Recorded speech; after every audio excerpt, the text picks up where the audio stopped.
వేసుకోమని చెప్పాలా? పారాగాన్ చెప్పులు లేకుండా నేను ఉంటున్నా, రేవంత్ రెడ్డి ఉండినా ప్రజలకు తెలుసు కదా. పారాగాన్ చెప్పులు లేకుండా ఎవరు అనేది అందరికీ తెలుసు కదా దేశంలో. ఎవరు భూ కబ్జాదారు, ఎవరు బ్లాక్ మెయిలరు, ఎవరు ఓటుకు నేట్ కేసులో పట్టుబడ్డరు, ఎవరు దొంగ దందాలు చేసినారు, ఎవరు భూమాఫియా అందరికీ తెలుసు రాష్ట్రంలో. మాకు పారాగాన్ చెప్పులు లేని ఫ్యామిలీ అండి మాది. Sir Srinivas sir, city vision live. గతంలో రైతులకు ఉచిత ఎరువులను ఒక హామీ ఇచ్చారు, మీరు చాలా సంతోషపడ్డారు, ఆశపడ్డారు రైతులు. అయితే ఆ నినాదం మళ్ళీ ఈ మధ్య తెర మీదకి తేవట్లేదు. కాదు బ్రదర్, కాదు బ్రదర్, బేసికల్లీ అది కరెక్ట్ కాదు. ఎందుకంటే మేము ఏం చేసినామంటే రైతుకు సహకారం అందించాలా, పెట్టుబడి సాయం చేయాలని మేము ప్రయత్నం చేసినాం. ఆ టైంలో ఏం జరిగిందంటే యూరియా బస్తాలు ఇద్దామని కొంతమంది చెప్పారు. ఒక సలహా, ఇట్ వాజ్ అండర్ డిస్కషన్, నేను ఎప్పుడు చెప్పలే, ఇట్ వాజ్ అండర్ డిస్కషన్. తర్వాత అశోక్ గులాటి గారు అని చెప్పి చాలా ప్రామినెంట్ ఆగ్రో ఎకానమిస్ట్ ఈ దేశంలో, ఇంటర్నేషనల్ ఫేమస్ కూడా ఆయన, ఢిల్లీలో ఉంటారు, నాకు మంచి ఫ్రెండు. ఆయన నేను అడిగిన, మేము చేద్దాం అనుకుంటున్నాం, వితౌట్ ఆ గవర్నమెంట్ సపోర్ట్ ఇలా వ్యవసాయం నడిచే పరిస్థితి లేదు.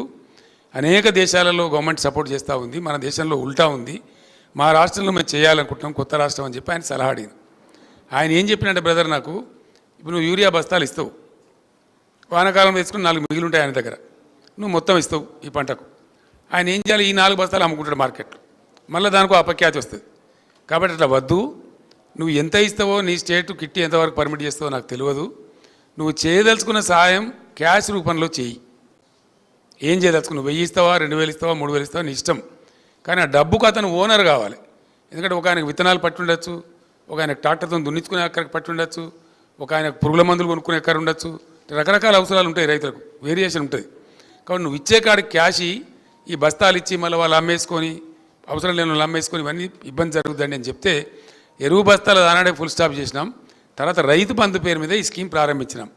కానీ దీన్ని కొంతమంది చిల్లరగాళ్ళు సోషల్ మీడియాలో పెట్టి బస్తాలు ఇస్తానో ఏమైంది, బస్తాలు ఇస్తానో ఏమైందని, మేము ఇది రైతు బంధుకు బస్తాలు 2 ఇస్తామని చెప్పినామా? బస్తాలకు బదులుగా ఇస్తున్నదే రైతు బంధు.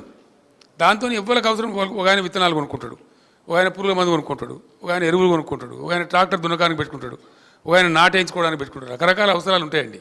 ఆయన అవసరాన్ని బట్టి ఆ డబ్బును ఆయన వాడుకుంటా ఉన్నాడు. దాని ఫలితమే మనం 3 కోట్ల పైచీలు టన్నుల ధాన్యం పండించినాం, పంజాబ్ను తలదనినాం. మీరు అడిగింది మంచి క్వశ్చన్, అది నాకు కూడా ఇక్కడ చెప్పానని ఉండే, మీ క్వశ్చన్ ద్వారా ఇప్పుడు క్లియర్ అయిపోయింది. I'm thankful to you. మీరు ఇండస్ట్రీస్ తమిళనాడుకి వెళ్ళిపోతున్నాయి అని చెప్తున్నారు. అయితే ముఖ్యమంత్రి చెప్తారు 13 ఇండస్ట్రీస్ గుజరాత్కి తీసుకెళ్ళడానికి మోదీ ట్రై చేస్తున్నారు, ఇంక్లూడింగ్ టెస్లా. దాని మీద మీరు ఎలా రియాక్ట్ అవుతారు సార్? ఇటువంటి చాతగాని ముఖ్యమంత్రుడు గుజరాత్కి పోతాయి, తమిళనాడుకి పోతాయి, కేరళకు పోతాయి, ఆంధ్ర పోతాయి, ఇంకేంది? ఎక్కడికి పోమ్మా, మీరే చెప్తున్నారు, మీ క్వశ్చన్లే ఆన్సర్ ఉన్నది. ఈయన ఏం చేస్తున్నాడు మరి? టెస్లా బిస్లా అంతా మోడీ అనుకొని పోతా ఉంటే ఈయన ఏం చేస్తున్నాడు? మోడీ అడ్డం పడ్డా మేము తెచ్చినామమ్మా కొన్నిటిని, లైక్ ఫేస్బుక్. ఆయన ఇంటర్నేషనల్ లాబీస్లను పెట్టి చాలా ప్రయత్నం చేసిండు అహ్మదాబాద్ తీసుకుపోదామని. మేము అంతకన్నా పై ఎత్తుగడ వేసి దాన్ని ఇక్కడ తెచ్చినాం. మోడీని తట్టుకొని మేము ఒక 4-5 పరిశ్రమలు పెద్ద పెద్ద తెచ్చినాం ఇక్కడికి.